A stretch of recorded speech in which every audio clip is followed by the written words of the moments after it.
राधे, जय श्री कृष्णा। दोस्तों, किशोरी क्रिएशन से मैं सपना शर्मा आप सभी का हार्दिक स्वागत करती हूँ आपके अपने चैनल पर। दोस्तों, आज के वीडियो में आपके लिए दशा माता की कथा लेकर के आई हूँ। दशा माता का व्रत जो है होली के 10वें दिन किया जाता है, यानी कि होली की 10वीं को, यह होली के बाद आने वाली 10वीं तिथि को दशा माता का व्रत किया जाता है। इस दिन महिलाएं व्रत रहती है, ज्वारे उगाती है, साथ ही पीपल की पूजा करती है, कथा सुनती है, व्रत करती है, पूजा करती है। और इस दिन होली दशे का एक डोरा लिया जाता है जो कि कच्चे सूत का होता है और 10 तारों का लिया जाता है, जिसमें 10 गांठें लगाई जाती हैं। इस दिन महिलाएं जो है अनलोना खाना खाती हैं। ये दोस्तों जानते हैं दशा माता की कथा। दशा माता की कथा मैं आपको बताऊं उसके पहले मैं आप सभी से यही रिक्वेस्ट करूंगी, अगर आपने अभी तक मेरे चैनल को सब्सक्राइब नहीं किया है तो उसे सब्सक्राइब करना ना भूलें। पास ही में बेल आइकन को दबाएं जिससे मेरे आने वाले हर नई वीडियो का नोटिफिकेशन जो है आपको मिल जाए। आइए सुनते हैं दशा माता की कथा। बहुत साल पहले की बात है। राजा नल और दमयंती सुखपूर्वक अपने राज्य में राज्य करते थे। उनके 2 बेटे थे और उनके राज्य में प्रजा भी बहुत सुखी और संपन्न थी। एक बार होली दशे का व्रत आता है तो महल की सभी दासियों के गले में पीला डोरा बंधा होता है। रानी उन सबसे पूछती है कि तुमने गले में पीला डोरा क्यों पहन रखा है। तो दासी कहती है कि आज दशा माता का व्रत है। दशा माता का व्रत सभी सुहागिनें अपने घर की सुख समृद्धि के लिए दशा माता का व्रत रखती है, पूजा करके डोरा पहनती है।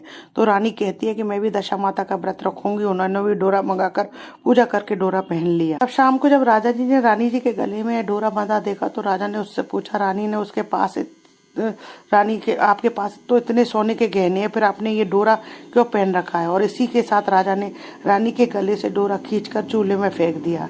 रानी ने डोरा को चूल्हे में से उठाकर पानी में डालकर पी लिया। उस रात को जब राजा सो रहा होता है तो राजा को दशा माता दिखती है और कहती है कि आज मैं तेरे घर से जा रही हूँ और कुलक्ष्मी तेरे घर में आ रही है। उन्होंने कहा कि राजा 3 दिन की बरखा छलेगा कि 12 बरस का बरखा अकाल लेगा। राजा सोचता है कि मैं 3 दिन की बरखा झेलता हूँ तो बहुत प्रजा को जो बहुत नुकसान पहुंचेगा। तो राजा 12 बरस का बरखा झेलने को तैयार हो जाता है। अगले दिन राजा जब उठता है तो हाथी घोड़े उसके जो है सब पत्थर के हो जाते हैं।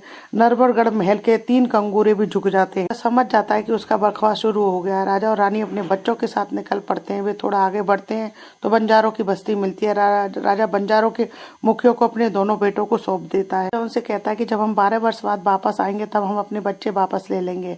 आप आज हमारे बच्चों को अमानत के तौर पर संभाल लो।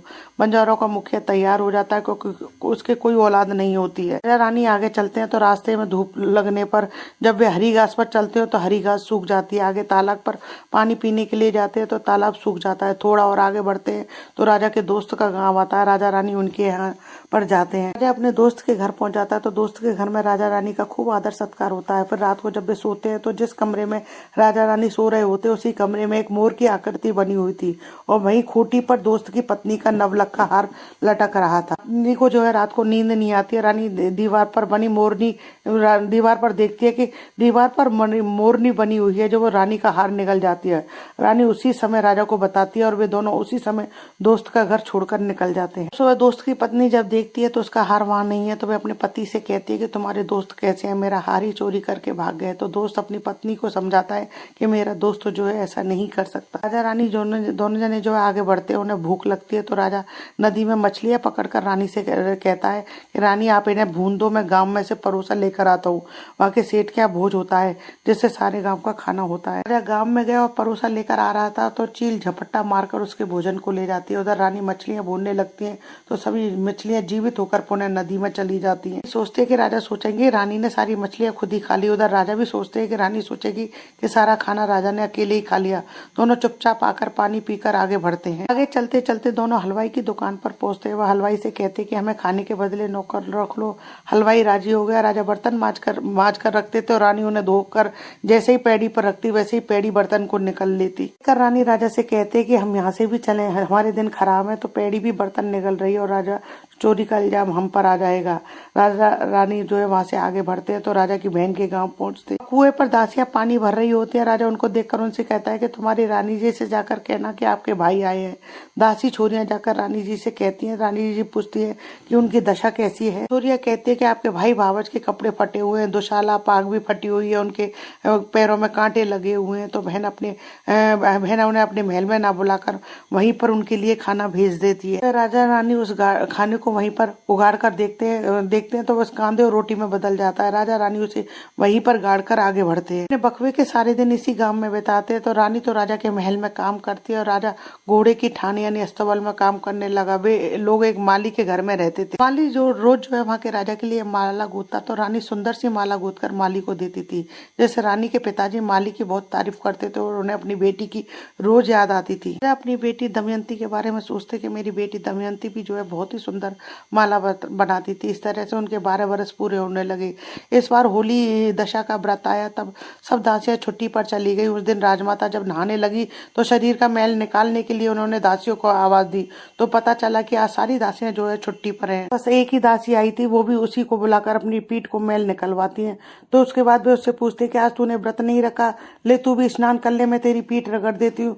तो वो मना करती है, पर राजमाता नहीं मानती है, तो उसे भी नहाना पड़ता है। राजमाता उसकी पीठ का मैल निकालती है, तो पीठ की मैल निकालते समय उसके पीठ पर बना पद्म का चिन्ह देखने लगा। राजमाता ने उनका पद्म को देखा तो उनकी आंखें भर आईं और उनकी आंखों में से आंसू की बूंदें दासी की पीठ पर गिरी। ने उनसे पूछा कि आप क्यों रो रही हो? तो वो कहती है कि तेरे जैसे मेरी भी बेटी थी, उसके भी पीठ पर पद्म था, तुझे देखकर मुझे उसकी याद आ गई। दमयंती रानी ने उन राजमाता से कहा कि मैं ही आपकी बेटी हूँ, आज होली दशा है, तू भी तो व्रत कर। दोनों माँ बेटी ने दशा माता का व्रत किया, कथा व पूजा की।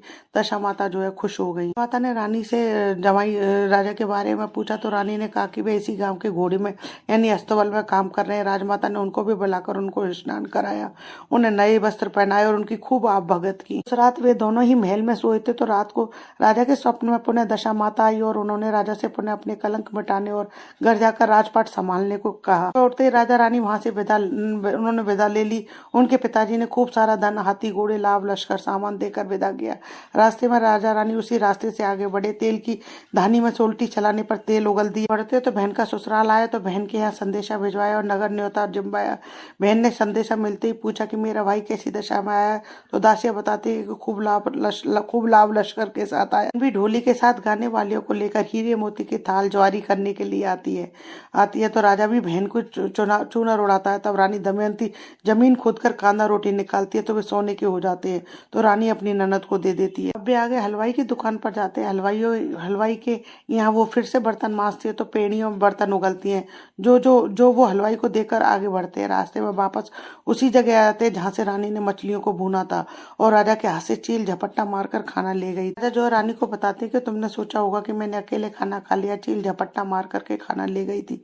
तब रानी कहती है कि आपने भी सोचा होगा कि मैंने मछलियां भूनकर अकेले ही खा ली, पर जीवित होकर सारी मछलियां जो है नदी में चली गई थी। राजा रानी दोनों आगे बढ़ते। आगे बढ़ने पर राजा के दोस्त का गांव आता है। दोस्त ने उनका पहले के समान ही सत्कार किया। तब राजा ने उनसे रात में सोने के लिए वही कमरा मांगा। रात के समय जब मोरनी हार उगलने लगती है, तो राजा ने अपने दोस्त को जगाया कि देखो मोरनी ने हार निगल लिया था, आपने सोचा कि हमने हार चोरी कर लिया है। तब राजा ने कहा कि हमने हार चोरी नहीं किया था, हमारे तो दिन बुरे चल रहे थे। पर बनी हुई मोरनी भी जो है हार निगल गई थी। देखिए अब आपका हार वहीं वापस टंग रहा है।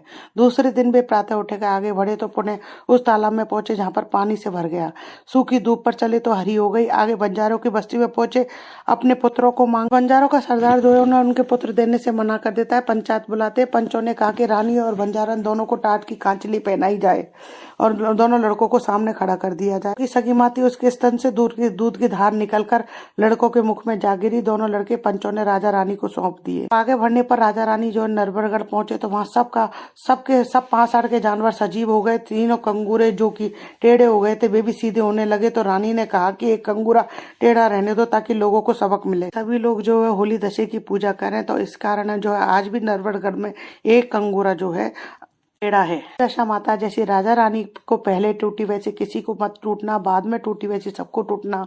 कथा अधूरी हो तो पूरी करना, पूरी हो तो मान। हिंदू धर्म रीत रिवाज कथा कहानी जानने के लिए मेरे चैनल पर बने रहने के लिए बहुत बहुत धन्यवाद। जय श्री कृष्णा दोस्तों, राधे राधे।